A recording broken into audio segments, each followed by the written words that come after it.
இவ்வளவு அவசரமா எங்கடா போறேன்? பள்ளிக்கூடம் கேண்டீன்ல போய் சம்சா போட போறேன். சம்சாவை போடு, இல்ல போய் சர்பத்தை கூட போடு. எனக்கு ரொம்ப தலைவலிக்கு, முதல்ல போய் ஒரு டீயை போடு. நான் போலீஸ் ஆயிக்கிறேன்டா. உன்னெல்லாம் கடல் கேஸ் எழுதிக்கு உள்ள போறேன்டா. இந்தாடா டீ. 50-50 வாங்கிட்டா போ. என்னண்ணே 50-50 தாங்க.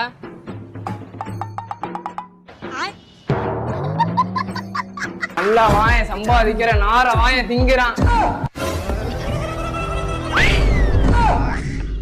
உன்னை 50-50 பிஸ்கட் வாங்கிட்டு சொன்னா நீ 2 பேர் வாங்கிட்டு வந்திருக்க. நான் கடையை கேட்டு இதானே கொடுத்தான். ஒப்பன மாதிரி மலுமுட்டி நினைச்சியா? ஒழுங்கா 50-50 பிஸ்கட்டோட வரல 65 புடிச்சிருவேன். இந்தானே 50-50 தானே. என்ன தம்பி, ஒரு 50 கொடுத்துட்டு 2 கேக்குற? பட்டடிச்சிருந்தா என்ன பைத்தியக்காரன் நினைச்சியா? 8ஆம் கிளாஸ் பாஸ்ல